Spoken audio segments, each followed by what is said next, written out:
Bismillahirrahmanirrahim. Assalamualaikum warahmatullahi wabarakatuh. Saya Naeriani binti Muhammad, nombor matrik 078924. Okey, insya-Allah pada hari ini saya akan mengulaskan satu artikel yang bertajuk Transformasi Persekitaran Sekolah melalui Permufakatan Sekolah dan Komuniti Luar Bandar. Okey, artikel ini ditulis oleh 3 orang penulis, iaitu Christina Andin yang merupakan pensyarah Universiti Malaysia Sabah, dan kedua Abdul Said Ambotan merupakan pensyarah Universiti Malaysia Sabah juga, dan penulis ketiga ialah Yusri Kanwin yang merupakan pensyarah Universiti Teknologi Malaysia Skudai Johor, dan penulis keempat Rohana Hamzah dari Universiti Malaysia Pahang. Artikel ini dikeluarkan oleh Malaysian Journal of Society and Space edisi kedua dari muka surat 84 hingga ke 101. Artikel ini diterbitkan pada 14 Mei 2019. Okey, baiklah. Apa yang dapat saya ulaskan daripada artikel ini ialah disebabkan pelbagai kekurangan kemudahan yang terdapat di sekolah luar bandar menyebabkan kemunduran, sering berlakunya kemunduran dalam pendidikan.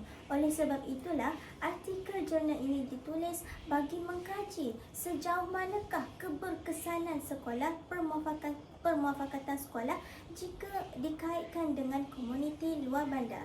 Kajian ini dijalankan di sebuah kawasan pendalaman di negeri Sabah. Kaedah kajian pula, kajian ini merupakan kajian kualitatif di mana data-datanya dapat diambil daripada pemerhatian dan temu bual oleh guru, komuniti masyarakat dan juga murid. Terdapat 3 objektif kajian yang dapat diambil daripada artikel ini. Yang pertama ialah keceriaan sekolah, kedua, kreativiti dan inovasi, dan ketiga, memupuk perpaduan antara komuniti masyarakat. Komuniti masyarakat luar bandar ini, terutamanya di Sabah, sering dilihat sebagai kelompok masyarakat yang mempunyai kesedaran yang rendah terhadap pentingnya pendidikan. Malah mereka ini lebih memfokuskan kepada pencarian rezeki untuk pelangsungan hidup seharian. Oleh sebab itulah banyak kita lihat anak-anak kecil di Sabah, sejak daripada kecil lagi mereka pergi keluar bekerja dan mencari rezeki mengikut jejak langkah ibu bapanya. Dan anak-anak di Sabah juga mereka sangat kurang dan untuk mencenderungkan diri mereka untuk pergi ke sekolah menimba ilmu.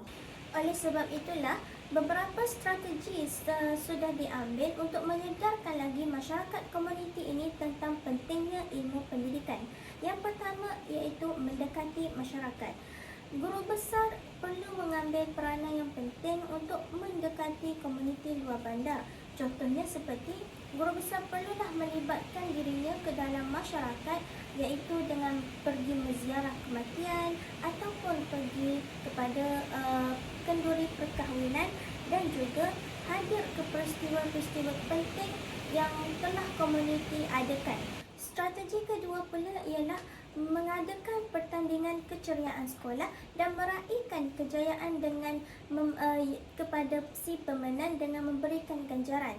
Dengan hal ini, pasti komuniti yang terlibat juga akan suka dan lebih cenderung lagi untuk menyertai pertandingan-pertandingan yang akan diadakan di sekolah. Jika ketiga-tiga strategi di atas berjaya, maka boleh berganjak kepada strategi yang lainnya pula, iaitu mengadakan program keibubapaan.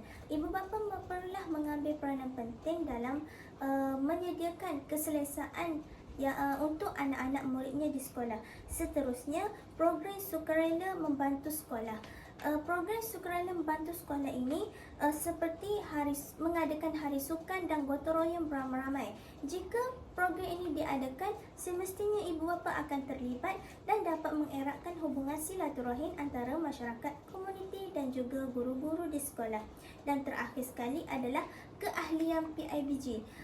Guru-guru perlulah melibatkan ibu bapa mereka dan memasukkan ibu bapa anak-anak murid ini ke dalam keahlian PIBG.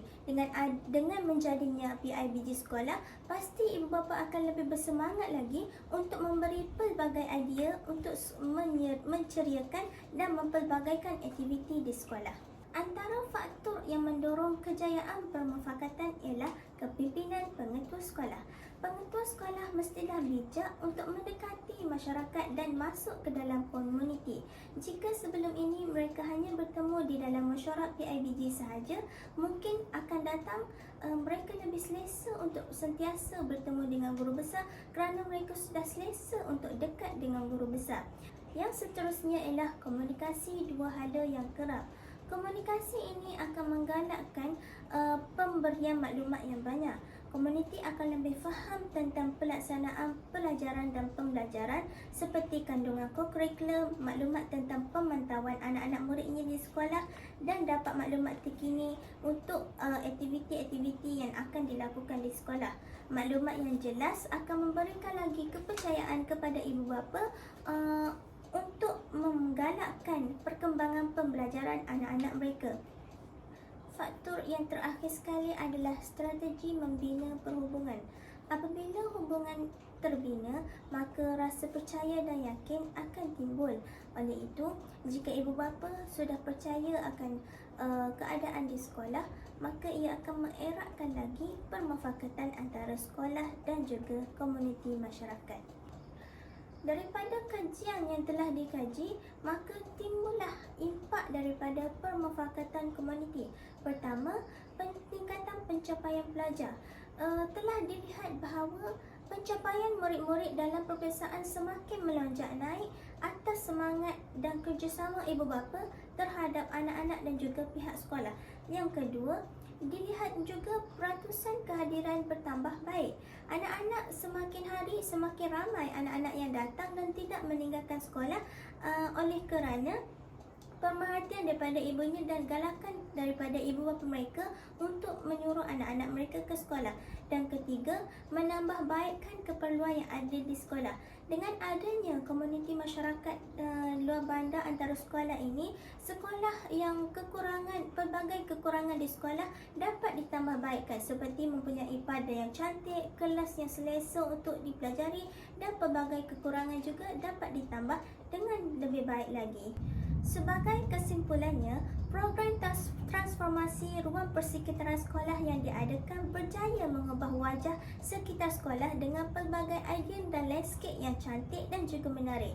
Kebijaksanaan kepimpinan sekolah juga telah mendorong pelibatan komuniti untuk mempermudahkan lagi program tersebut dijalankan dengan lancar bagi mencapai objektif-objektif yang diinginkan. Kajian ini secara keseluruhannya, masyarakat komuniti yang dilihatkan seperti tidak mempedulikan tentang pendidikan boleh mengubah mereka kepada mempercayai akan sekolah dan melibatkan komuniti ke dalam sekolah. Oleh itu, pelbagai faktor-faktor yang perlu diambil kira agar komuniti sedar bahawa betapa pentingnya pendidikan untuk anak-anak mereka. Jadi, sebagai kesimpulannya, transformasi ini memerlukan pelibatan komuniti amat perlu diambil kira atas faktor yang mungkin menjadi agar kerjasama dapat diberikan kepada sekolah dan juga komuniti. Sekian, itu sahaja daripada saya. Assalamualaikum warahmatullahi wabarakatuh. Sekian, terima kasih.